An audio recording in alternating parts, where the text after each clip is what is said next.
The danger of AI is much greater than the danger of nuclear warheads by a lot.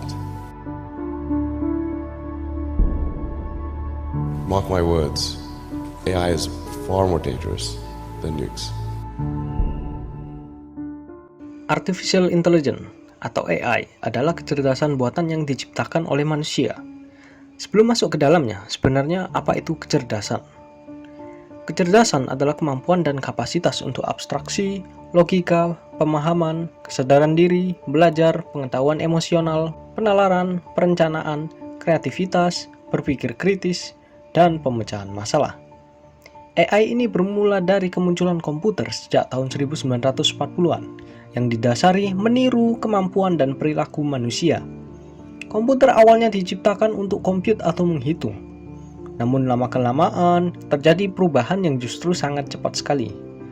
Pada tahun 1960 hingga 1970, muncul berbagai diskusi bagaimana komputer dapat meniru sedetail mungkin pada kemampuan otak manusia, di mana saat itu dapat dikategorikan sebagai classic AI. Pada tahun 1980-an, semakin banyak komputer yang mudah diperoleh dengan harga yang lebih murah, sehingga manusia terus mengembangkan sistem AI ini.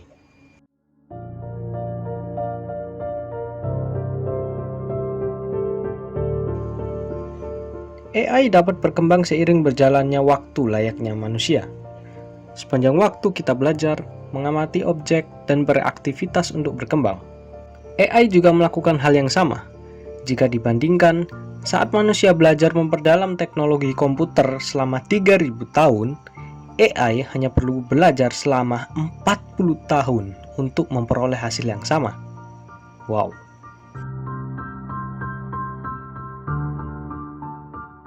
Berikut adalah contoh pengaplikasian AI saat ini.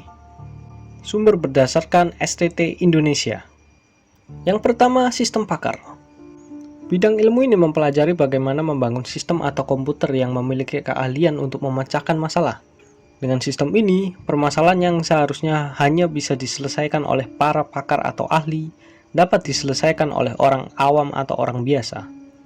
Contohnya, berkonsultasi masalah kesehatan ke Google AI dapat dilakukan semua orang di rumah saja, yang dimana hal tersebut dipelajari juga oleh dokter.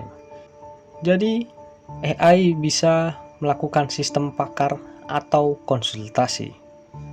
Yang kedua, language style dan juga voice style processing, di mana di sini AI dapat meniru pelafalan dari berbagai bahasa dan mempelajari berbagai bahasa dalam satu waktu dengan memanfaatkan kinerja multitasking.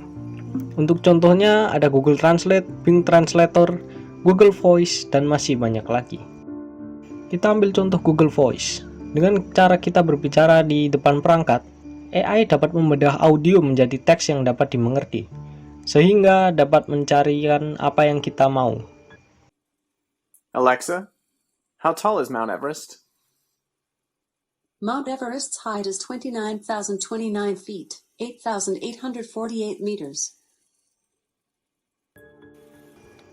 Yang ketiga, robotika dan juga sistem sensor.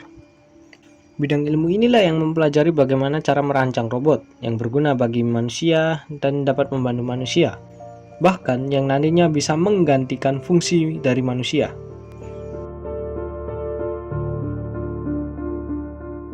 Robot mampu melakukan beberapa tes dengan berinteraksi dengan lingkungan sekitar. Tidak hanya robot, perancangan desain rumah juga dilakukan oleh perhitungan AI.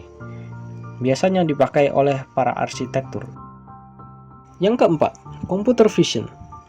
Cabang ilmu ini erat kaitannya dengan pembangunan arti dan makna dari image ke objek secara fisik. Di dalamnya ada sebuah metode-metode untuk memperoleh, melakukan proses, menganalisa, dan memahami image. Apabila cabang ilmu ini dikombinasikan dengan AI, maka secara umum akan mampu menghasilkan sebuah visual intelligence system. Contohnya adalah kamera, filter yang ada di handphone, dan masih banyak lagi. Yang kelima, game playing. Pada bidang ini, dengan AI, kita dapat merancang aturan-aturan yang nantinya akan dikerjakan oleh karakter lawan atau bot. Game akan menjadi menarik apabila karakter lawan atau non-player bereaksi dengan baik terhadap apa yang dilakukan oleh player. Hal ini akan memancing penasaran user dan membuat game semakin menarik untuk dimainkan. Tujuannya adalah membuat non-player ini memiliki strategi yang cerdas untuk mengalahkan player. Untuk contohnya ada pada sistem game catur. Saat kita berhasil mengalahkan bot, maka mereka akan mempelajari kesalahan mereka dan membuat ribuan strategi pergerakan baru hanya dalam beberapa detik.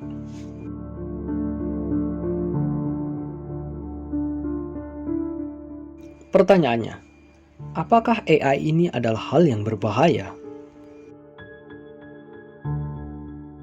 Di Amerika Serikat sudah ada survei bahwa seperempat pekerjaan yang ada di sana akan diambil alih oleh AI.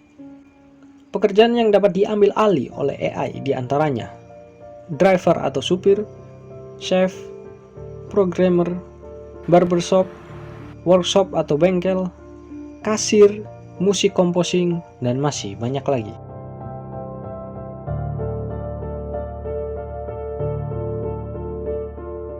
Apakah kita sudah sejauh itu?